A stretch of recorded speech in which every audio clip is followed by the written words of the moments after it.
ರಾಜ್ಯದಲ್ಲಿ ಮುಗಿತಾ ಇಲ್ಲ ಒಳ ಮೀಸಲಾತಿಯ ಗೊಂದಲ. ನಾಳೆಯಿಂದ ದತ್ತಾಂಶ ಸಂಗ್ರಹಕ್ಕೆ ಅಂತ ಮನೆ ಮನೆ ಸಮೀಕ್ಷೆಯನ್ನ ಕೈಗೊಳ್ಳಲಾಗುತ್ತೆ. ಮೇ 17ರವರೆಗೂ ಕೂಡ ಒಳ ಮೀಸಲಾತಿ ದತ್ತಾಂಶವನ್ನ ಸಂಗ್ರಹ ಮಾಡಲಾಗುತ್ತೆ.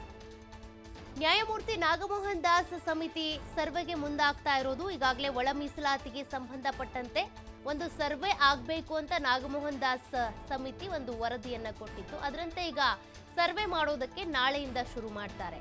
ಈ ಹಿಂದೆ ವರದಿ ಸಲ್ಲಿಕೆಗೆ ದತ್ತಾಂಶದ ಕೊರತೆ ಇದೆ ಅಂತ ಈ ಸಮಿತಿ ಹೇಳಿತ್ತು.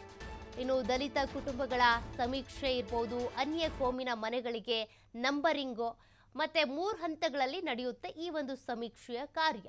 ಮೇ 19ರಿಂದ 27ರವರೆಗೆ ಪಂಚಾಯಿತಿ ಮಟ್ಟದಲ್ಲಿ ಸಮೀಕ್ಷೆಯನ್ನ ನಡೆಸ್ತಾರೆ. ಇನ್ನು ಆನ್ಲೈನ್ ಸಮೀಕ್ಷೆಯಲ್ಲೂ ಕೂಡ ದಾಖಲೆ ಭರ್ತಿಗೆ ಅವಕಾಶ ಇದೆ. ಅಂದರೆ 3 ಹಂತಗಳಲ್ಲಿ ಈ ಒಂದು ದತ್ತಾಂಶ ಸಂಗ್ರಹವನ್ನು ಮಾಡಲಾಗುತ್ತೆ. ಪಂಚಾಯಿತಿ ಮಟ್ಟದಲ್ಲೂ ಮಾಡ್ತಾರೆ, ಅದು 19ರಿಂದ 27ರವರೆಗೆ. ಮತ್ತು ಆನ್ಲೈನ್ ಸಮೀಕ್ಷೆಯಲ್ಲೂ ನಿಮ್ಮ ಕ್ಯಾಸ್ಟ್ ಯಾವುದು, ಎಷ್ಟು ಜನ ಇದ್ದೀರಾ, ಅದೆಲ್ಲದ್ರ ಬಗ್ಗೆ ಕೂಡ ನೀವು ಡೀಟೇಲ್ಸ್ ತುಂಬಬಹುದು.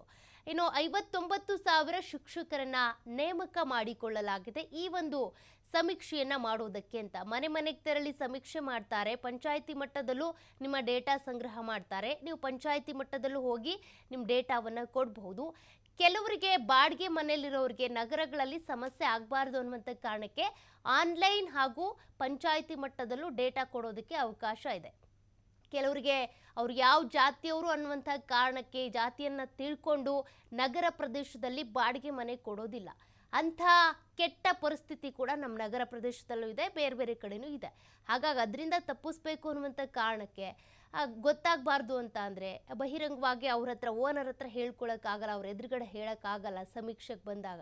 ಅಂಥವ್ರು ಏನಿದ್ದಾರೆ, ಅಥವಾ ಇನ್ನೂ ಕೆಲವರಿಗೆ ಸಮೀಕ್ಷೆಗೆ ಬಂದಂಥ ಸಂದರ್ಭದಲ್ಲಿ ಅವ್ರ ಮನೇಲಿ ಇರೋದಿಲ್ಲ, ಹಾಗಾಗಿ ಆನ್ಲೈನಲ್ಲೂ ಸಮೀಕ್ಷೆ ಒಳಗಾಗಬಹುದು.